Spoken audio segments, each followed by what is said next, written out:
So since the last little video I filmed, I've done a couple things.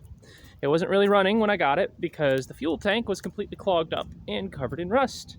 Like, really bad. Like, basically unusably packed full of rust, and I need to drain the tank, drop it, and send it out. So, I did the fun thing.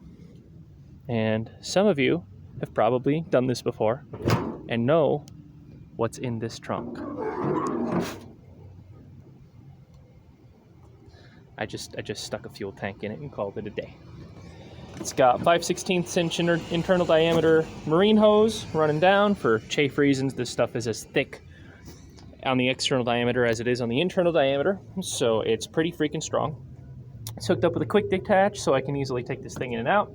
It's currently rigged up to an electric fuel pump, which I need to actually properly mount with some sheet metal screws, but for now it's fine. I've got tools, I've got stuff I need to do on this damn car. I've got a new thermostat. Well, I did have a new thermostat, it's in here somewhere. Because I thought that the car had a 195 in it, because it was getting up to just underneath boiling, and this is a bit of a pain. There we go.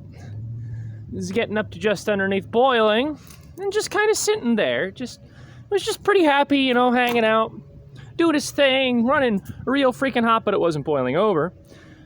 So I took off the thermostat housing, and I was in for a shock, because as it turns out, it was not a thermostat issue. It was a temperature issue. Hold on a second.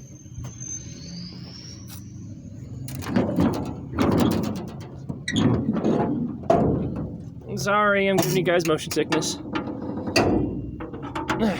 So, look at that straight 8. You got the thermostat housing here, okay? In here is supposed to be a 63 millimeter diameter thermostat, a 160 to regulate the temperature flow. Took this off, there was nothing in it. I was like, what the fuck?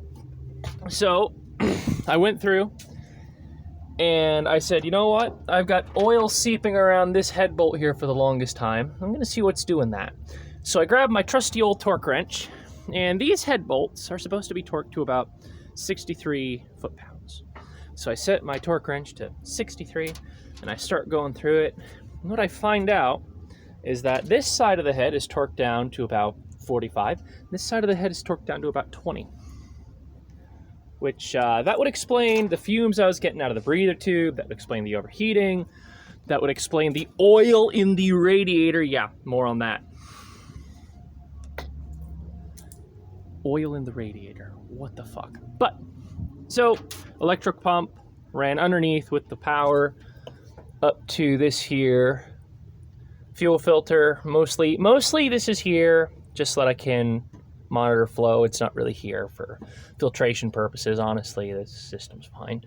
It's supposed to be an air cleaner here. I need to get more filters for it because I kind of dropped the ball on that. I've got a pressure regulator here going into the carburetor, and let me tell you, this car starts fine. It fires right up. First crank and a half, it goes boom, goes dum, and just fucking fires, man. Windshield wipers stopped working. I don't know if it's a vacuum issue. I don't know if it's an issue with the motor. Could be because I have something zip tied to it, but